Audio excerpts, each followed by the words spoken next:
Bago pa man siya ipakilala sa mundo bilang isang Pacquiao, may isang batang hindi mo pa nakikilala. Isang batang tahimik, mapagmatyag at lumaki sa mundong mas malayo sa spotlight kaysa iniisip ng marami. Sa likod ng kamera, sa likod ng mga viral clips, sa likod ng malaking apelyidong dala niya ngayon, may batang minsan ding naligaw, minsan ding naghanap ng direksyon, at minsan ding nagtanong kung saan ba siya nababagay. Ito ang kwento ni Eman Bacosa. Hindi nagsimula ang buhay niya sa ingay o sa aplos. Nagsimula ito sa simpleng tahanan kung saan naroon ang isang inang handang ibigay ang lahat. Isang stepfather na tahimik pero matatag. Sabi ko sa kanya, anak, kahit buhay ko, bibigay ko. Mapaayos lang ang buhay mo. At isang batang may malaking pangarap kahit wala pang nakakapansin.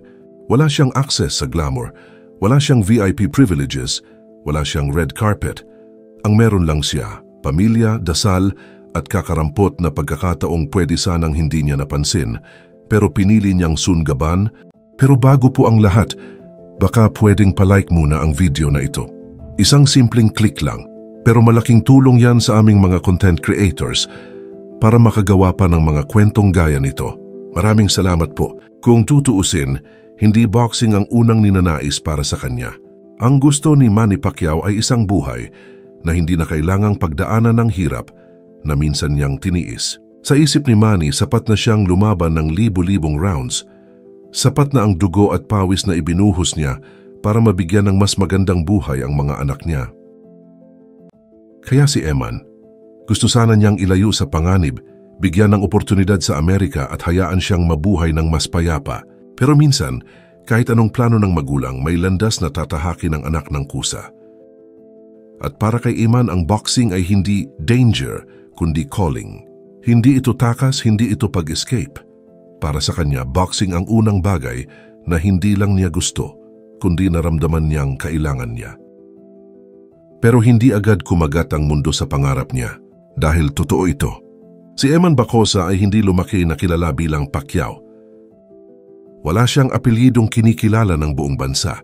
Hindi siya yung batang makikita sa tabi ng ring na may kamerang sumusunod o batang binibigyan ng espesyal na pagtrato dahil siya ay anak ng GOAT. Hindi ganoon ang realidad niya. Lumaki siyang parang ordinaryong bata o mas mababa pa nga sa ordinaryo minsan dahil kasama ng pagiging ordinaryo ang mga tanong at duda ng ibang tao. Marami ang naging palya, marami ang naging puwang, marami ring taon ang lumipas bago dumating ang sandaling magbabago ang lahat. Isang araw nangyari ang matagal niyang inaantay.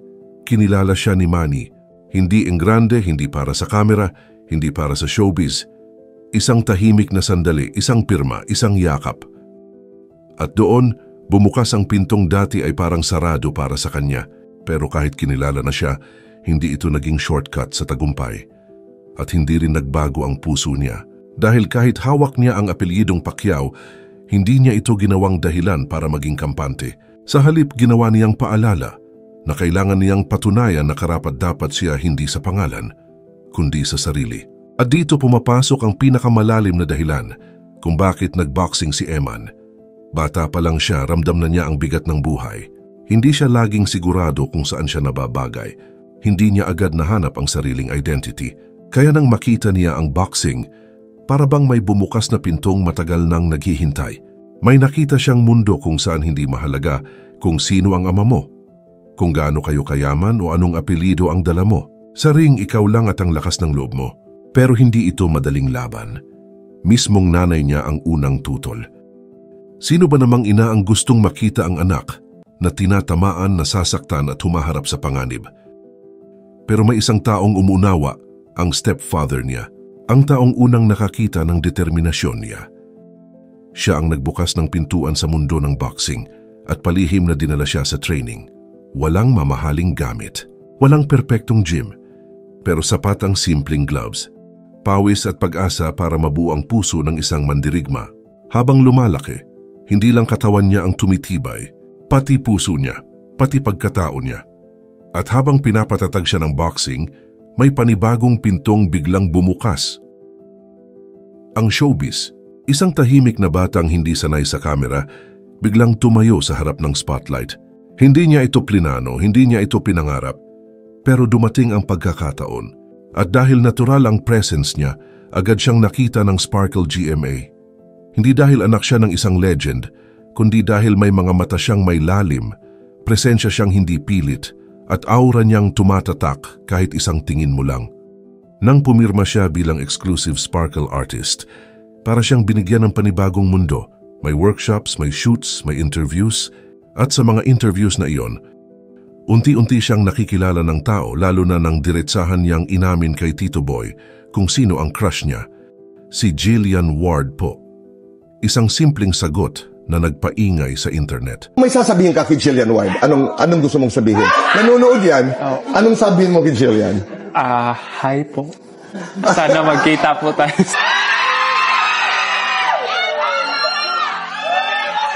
Totoo, simple, at walang arte, tulad niya. Pero may isa pang hindi inaasahan ng mga tao. Magaling pala siyang sumayaw. Sa Sparkle, mabilis siyang matuto. Siguro dahil sa boxing footwork, siguro dahil natural sa kanya ang rhythm. Kapag sumasayaw si Eman, biglang nawawala ang pagiging mahiyain niya. Nagiging mas bata, mas masaya, mas buhay. At sa likod ng lahat ng ito, boxing, showbiz, spotlight at papuri, may isa pa siyang pangarap na hindi alam ng karamihan. Ang makapagpatayo ng simbahan, hindi para sa titulo, hindi para sa imahe. Gusto niya ng lugar ng katahimikan at pananalangin. Ito'y bunga ng pagpapalaki sa kanya ng isang inang malapit sa Diyos. Mula pagkabata, pinalaki siya sa pananampalataya. Hindi malakas ang boses, pero malakas ang conviction. At dito natin makikita kung sino talaga ang Eman Bacosa na hindi kilala ng karamihan. Isang anak na lumalaban para sa ina niya. Ang babaeng nagsakripisyo, nagtiis, at nagmahal ng walang kapalit. Isang anak na minahal ng stepfather na walang hinihinging kapalit. Isang binata na hindi hiniling ang fame pero patuloy na pinagpapala. Isang mandirigmang hindi nagpapatibay sa pangalan kundi sa sariling kwento. Isang batang minsang tahimik at nagtatago, ngayoy unti-unting lumalabas sa liwanag. At ito ang hindi mo pa alam kay Eman Bacosa. Hindi siya umaasa sa pangalan, hindi siya sumusunod dahil utos o plano ng iba. Ginagawa niya ang lahat dahil may pangarap siyang sariling buuin. Hindi siya anak ng alamat, isa siyang kwentong siya mismo ang sumusulat. At kung umabot ka hanggang dito, saludo kami sa'yo. Isa ka sa mga taong hindi lang nanonood, kundi tunay na interesado sa totoong kwento ng isang batang Pilipinong nagsisimula palang abutin ang pangarap niya. Alam mo ba, sa dami ng kwento ng mga batang lumalaban para sa pamilya, para sa kinabukasan, at para sa sarili, si Eman Bacosa ay isa lang sa libu-libong kabataan sa Pilipinas na tahimik pero matapang na hinuhubog ng pagsubok. Kaya ang kwento niya ay hindi lang kwento niya, kwento ito ng maraming Pilipinong hindi sumusuko kahit gaano kahirap ang simula. At ngayon gusto naming marinig ang opinyon mo. Kung ikaw ang nasa posisyon ni Eman, pipiliin mo ba ang boxing o showbiz? Saan mo siya mas nakikitang sisikat? Sa ring o sa telebisyon? I-comment mo sa baba at basahin natin ang iba't ibang pananaw ng mga kapwa nating Pilipino. Malay mo, yung sagot mo rin ang tumama sa magiging future niya. Kung nagustuhan mo ang kwento, huwag kalimutang mag-like, mag-comment at mag-subscribe para sa mas marami pang Pinoy kaalaman at kwento ng mga batang tuloy ang laban sa buhay. Maraming salamat sa panonood at tandaan, hindi kailangan maging alamat para magsimula. Minsan sapat na ang puso para maging ikaw ang susunod na inspirasyon.